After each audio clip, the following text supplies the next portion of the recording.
Greetings, brothers and sisters. Greetings. It's cold. It's cold. It's cold. It's 71 degrees. It's cold to me. May not be cold to anybody else, but it's cold to me. Hey, I titled this "No Place to Live in South Florida." No place to live in South Florida. Let me fix this camera here so I can get it balanced and all of that stuff. Man, I went live yesterday. And that was cool. That was great. It's really not that cold in South Florida. It's 71 degrees. I can cut off the air conditioning in my car. That's exactly what that means, and I can save on some gas. Shout out to all of you coming inside of the chat room. I'm gonna put the live chat on. I may not be able to shout out to everybody because driving and looking forward, being safe. No place to live in South Florida. No place to live in South Florida. Or no place to live in Florida. Let me let you know what's going on. Florida has become the hot spot of the nation in terms of places that people desire to live. In New York, people left. Shout out to Queen Cleo, who's trying to move to South Florida. Hope that you and Brother James will get here soon. Let me let you know what's going on in South Florida. In South Florida, if you can afford a home, you better get it now. And if you can apply for a first-time home buyer, some cities are giving in the neighborhood of $80,000 toward first-time home buyers. A first-time home buyer doesn't mean that it's the first time that you've owned a home, but it's the first time you either have owned a home in the past 36 months or in the state of Florida. You would be considered a first-time home buyer in the state. You don't have any property in the state. You're not a homeowner in the state. You are classified as a first-time home buyer. Some cities are giving out up in the neighborhood of $80,000. It's a lot of money. That's a lot of down payment. That basically is 20% of a $400,000 home. Most banks require that you have 20% down payment and other qualifying factors in order to get qualified. So people who qualify, they don't have the 20% down payment. Well, the banks don't care where you get the money from as long as it's legal money. First-time home buyer funding is acceptable to the bank as being a down payment, which means now you're financing the home $1,000 for $320,000, which will get you a pretty decent mortgage over a 30-year period, but you better do it now. Let me tell you what's going on in South Florida. Right now, it's hard to find a house for sale because houses are not staying on the market. They don't really make it to the market at all. Real estate agents are being very proactive by sending out letters to homeowners who may be moving out of the state for whatever reason and saying, I will sell your home. I will buy your home. We got a buyer for your home. All of that good stuff, all of that catchy stuff that you get, that's what's happening in South Florida. Rent. Let me go back to the houses. Because I did a car cam on this before when a lot of New Yorkers were moving down. They didn't understand the law. And what they were doing was bidding on the property. They were going in and, well, I'll bid this much and I'll bid. They were going basically not necessarily bidding at that time. They were offering more money than what than the seller was asking. So if that house is 400,000, somebody from New York would come in and say, well, I'll give you 450. Well, of course, the seller would say, well, of course. Well, when that started to happen, real estate agents started to get in a little trouble because they wasn't telling these people from out of state. That's not how the system in Florida works. When a person puts up their house for sale for $400,000, you give them a contract that says, yes, I will give you what you're asking for. And that means that the house comes off the market. But when hey, you don't have to do 450, just do 400, because they didn't say anything. They took that offer to that buyer, seller, because they got commission on the $50,000 overboard. So they didn't say anything at all. So you got to understand, 5% of $450,000, brothers and sisters, is pretty good money. So the real estate agent wasn't gonna forfeit that $50,000. So when the state saw the real estate agents wasn't being fair and upfront, they kind of got on them a little bit. And then real estate agents, like they normally do, some of them, it's a dirty game. They got smarter and they said, you know what? To their sellers, don't put the property up for sale. Don't put an amount down. Bid it. And that got them around the commission saying, hey, you're not real estating in fair faith or in good faith.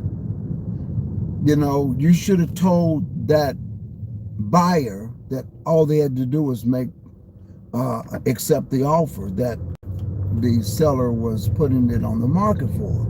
So the real estate agent says, you know what? Here's a way around it. Here's a loophole.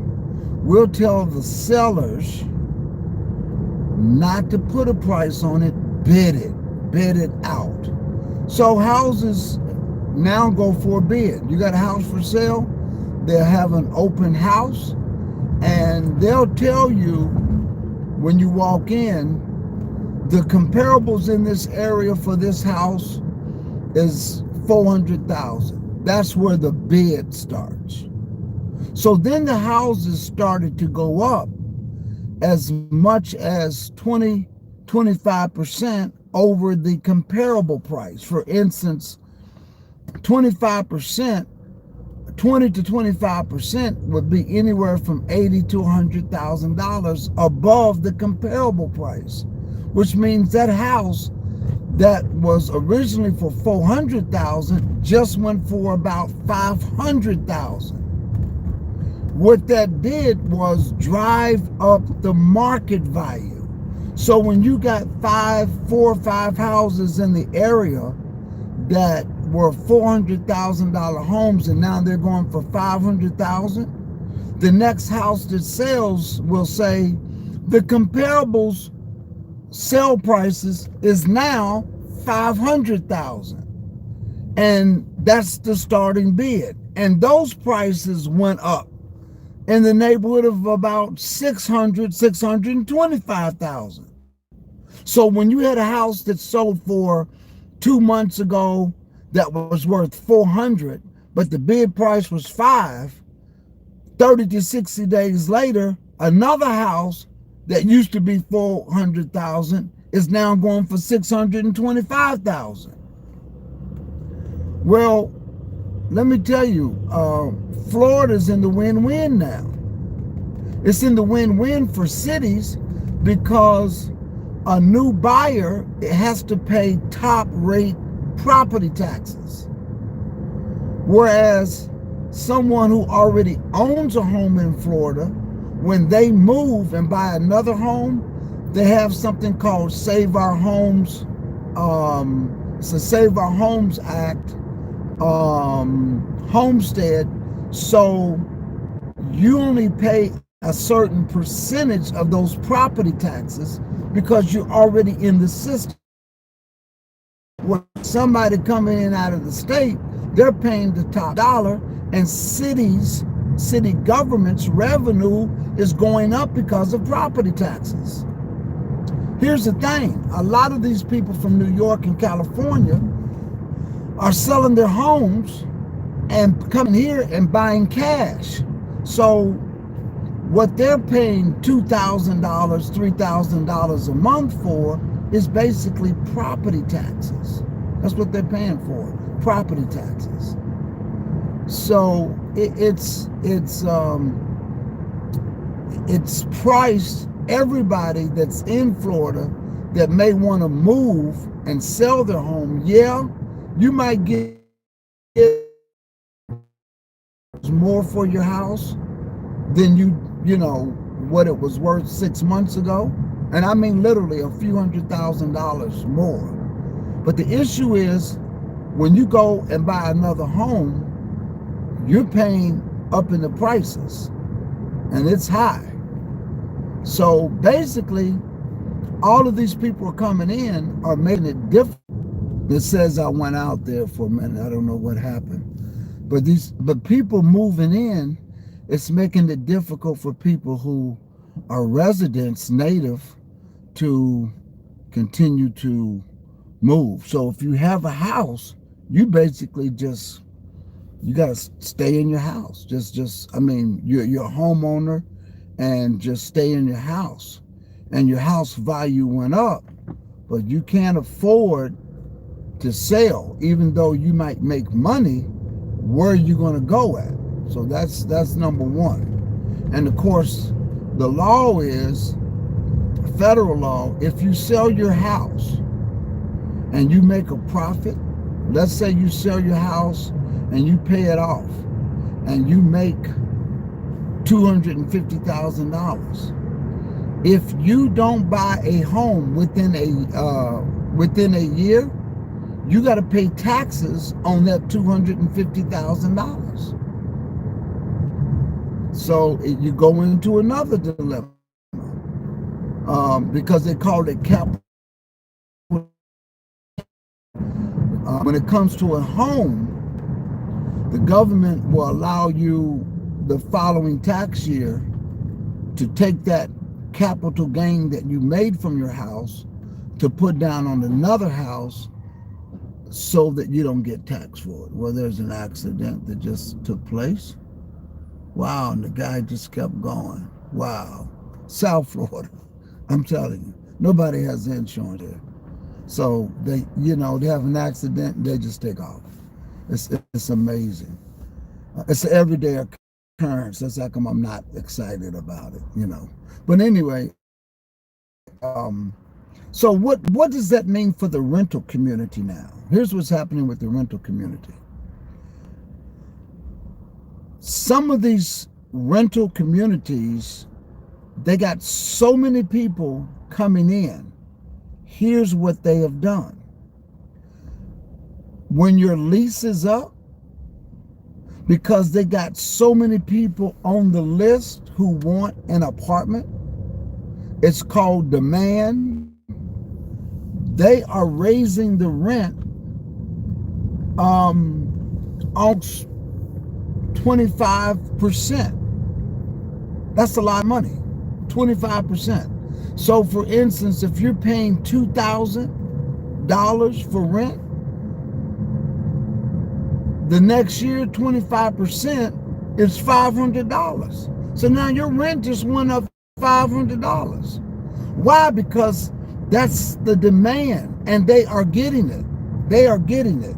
So because where else are you going to go?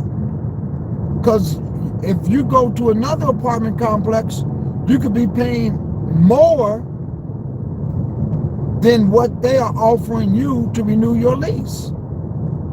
It's crazy. And that's why I titled this, no place to live in South Florida.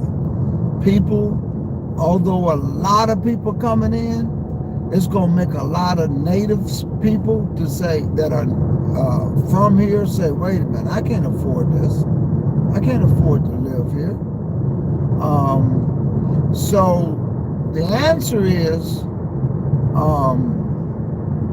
when you got that many people coming into a state and it's the demand for housing is like it is, you can put whatever price tag you want on it. Now, I understand that some cities are passing ordinances or plan to pass ordinances where you can't go up on the rent but a certain amount. But guess what? Here's what they're doing now. They're just, okay, we're just not renewing your lease. And then you say, well, why not? Well, because you were late twice. They can do that. There's nothing in the law that says that property owner has to renew your lease. They don't have to renew your lease at all, period. They can just, and they can let you know in your 10th month, we will not be renewing your lease. And they'll tell you why, because you've had 2 incidents. And those incidents could have been anything. It could be loud music, barking dog, late 1 month. We're not renewing your lease. And here's the reason why they would do that. Because now the property owners in these rental complexes are now bidding the rent. They're bidding the rent like you do a house. So what they're saying is they got all of these people who are on a waiting list, and they'll have an opening, and they'll say, okay, we got a 3-bedroom, 2-bath apartment. We're going to be bidding it. You can come by and look at it on this date, and then the bid opens up, right? Or we got a 2-bedroom, 2 full-bath apartment. You have been invited, because you're on the list, for an open house, and the bid for the rent starts within 24 hours and ends, right? So now people are saying, well, man, I really want this apartment. I'm going to pay $3,000 a month. So so they're getting like what probably they were getting $2,000 before, and now they're getting $3,000. That's how crazy it's getting in South Florida. That's taking place in South Florida right now. Right now, that's taking place. When I mean South Florida, Miami, Fort Lauderdale, and West Palm Beach.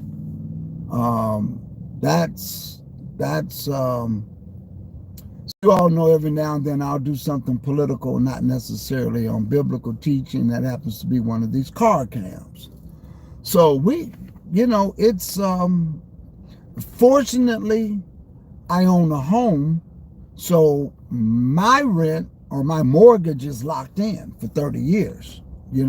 I know what I'm going to be paying for the next 30 years. And I've owned a home, and thank the Lord that I don't have to worry about it going up. Thank the Lord there's laws that when property taxes increase, although they increase, your payment would only go up a certain percentage until you reach that increase amount. So it only goes up a few percentage every year, but then hopefully it'll come back down, and that will never happen. You'll never reach that plateau. But whereas a new property owner is going to pay that top rate in property tax. So that's a law that, thank the Lord, our lawmakers passed, because they saw that a lot of things that hurt people was when property taxes went up. Property taxes went up because city governments could not operate, and they needed to increase their budget. And the number one place that they would go to get their revenue was from property tax. So they increased the property tax. But then again, lawmakers said, wait a minute, now you can increase your property taxes, but the homeowner, if you raise what they call the millage rate, and it increases their property taxes to $600 more a month, that person, you can only go up $100 a month on that person annually. So they got 6 years before they'll reach that $600 increase. But hopefully, although they may raise it and it does go up, maybe in 3 years that property tax will lower. So, and property taxes are going to go lower because people are buying homes and they're not Floridians, they're new, or they're new homeowners, and they're going to be paying the top rate in taxes. And that's how crazy it is. I don't know what's going on in your area and what you might experience if property is going up. But I can tell you, if you're in a climate, a lot of people from New York say they are tired of that.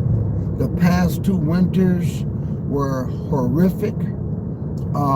And then, of course, politically, what happened up there with the virus, they just say it's too crowded. I'm out of here. I'm retiring. A lot of first responders are retiring. So they have pensions, and their pensions at their salary, they can come to South Florida, sell their home, and property in New York, well, property in New York kind of went down a little bit. The value of property went down. So some people say, well, why is that? Because you had a mass exodus. So if you were in the front end of that and you sold your property, you were getting top dollar for it. But then you had people who were just desperate to go. They had $1 million home. It's worth $1 million. But you know what? They owe $500,000 on it or $400,000. And you know what? They'll drop $200,000 off just to sell it and make, instead of making $600, they'll make $400. So the property value comparable now, the value dropped 20%. So a home that was $1 million that now somebody sold out of desperado, sold it for $800, it dropped everybody's $1 million home to $800,000 because the bank is going to only approve what the comparable is, what a house is selling for. So on record, that $1 million home sold for $800. And somebody else said, well, you know what? I want to help them get out of here. I got a buyer. I'll drop $200,000 off of it, 20%. And I'll take $800, pay off my mortgage, and walk away with $300,000 or $400,000. And that's what they're doing. And then they take that $300,000 or $400,000, they'll come down to South Florida, and they'll put that money down on a new home. And that's what drove up the prices here, lowered the prices there. And wow, it's just amazing as to what's happening in South Florida. So if you can get an opportunity, there is a way around it. And that is, if you're coming to South Florida, start to apply for a first-time home buyer program now while the money is there.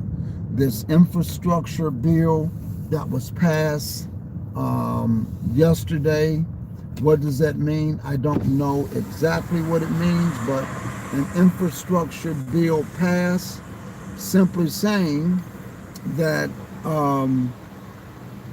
that a lot of money is going to be coming to different cities, and they're going to have an opportunity to do infrastructure like roads and all like that. So there's going to be jobs. So that's the student loan people. I don't know why they're calling me, because I don't intend to pay. You know, I don't know why this government don't pass something on these student loans. I don't see it. I don't know why they didn't do it. It's crazy. They should have, but they didn't. It is what it is. But anyway, um, just wanted to drop that information to you. I don't know what's going on in your area. I don't know how it's affecting and impacting you and your area. But if you're in Florida, that's what's happening. The real estate agents are doing real good right now. Doing real good right now because when you're making 5% off of a sale price, real estate agents are doing pretty good.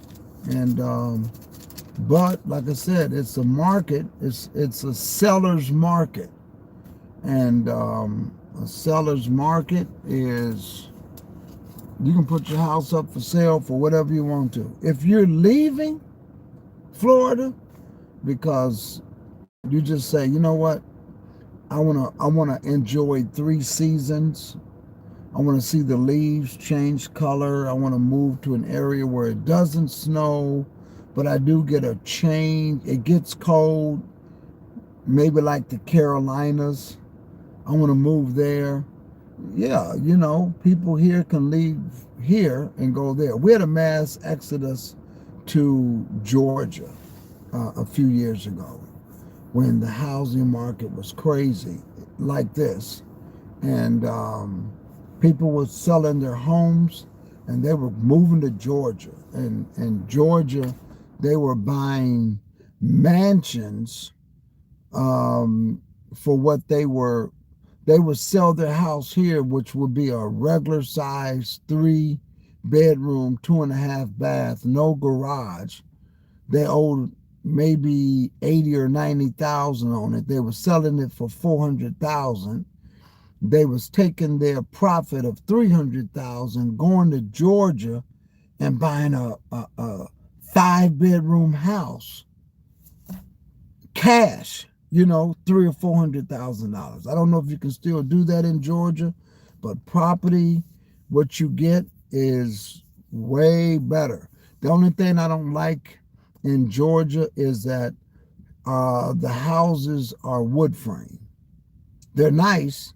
They may have a brick front, but the sides are wood frame. Nice house, basement, what have you, because they don't have hurricanes. They're not going to have the tornadoes. So there's not a demand for their structures to be what we call South Florida building code. Here, your house has to be made out of center block. Your windows are storm impact windows that can take a storm up to a category 5.